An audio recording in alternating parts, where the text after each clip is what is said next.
ಮನುಷ್ಯನೇ ಒಂದು ಕ್ಷಣ ಜೀವನವನ್ನು ವಿಚಾರ ಮಾಡು, ಒಂದು ಕ್ಷಣ ಜಗತ್ತನ್ನು ವಿಚಾರ ಮಾಡು.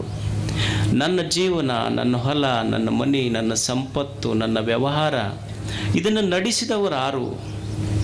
ನಾನು ನಡೆಸೀನಿ ಅನ್ನುವ ಭ್ರಮ ತಲೆಯಾಗಿ ತುಂಬಿಕೊಂಡಿದ್ದಕ್ಕೆ ಬಹಳ ತಾಪಾಗಕತ್ತೈತೆ ಅಷ್ಟೇ. ಇದು ಮನುಷ್ಯ ಒಂದು ಕ್ಷಣ ವಿಚಾರ ಮಾಡಿ ನೋಡು.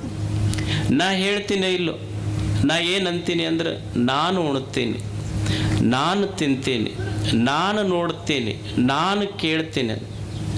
ಅಲ್ಲ, ಕೇಳುವ ಕಿವಿ, ನೋಡುವ ಕಣ್ಣ, ತಿನ್ನುವ ನಾಲಿಗೆ ಇವೆಲ್ಲ ಜಡ ಅದಾವ.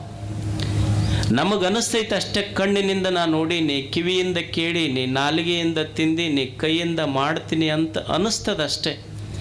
ಇವು ಜಡ ಅದ ವಾಸ್ತವದಲ್ಲಿ. ನೀವು ಹಂಗೆ ವಿಚಾರ ಮಾಡ್ರಿ. ಕಿವಿನ ಕೇಳ್ತಿದ್ರೆ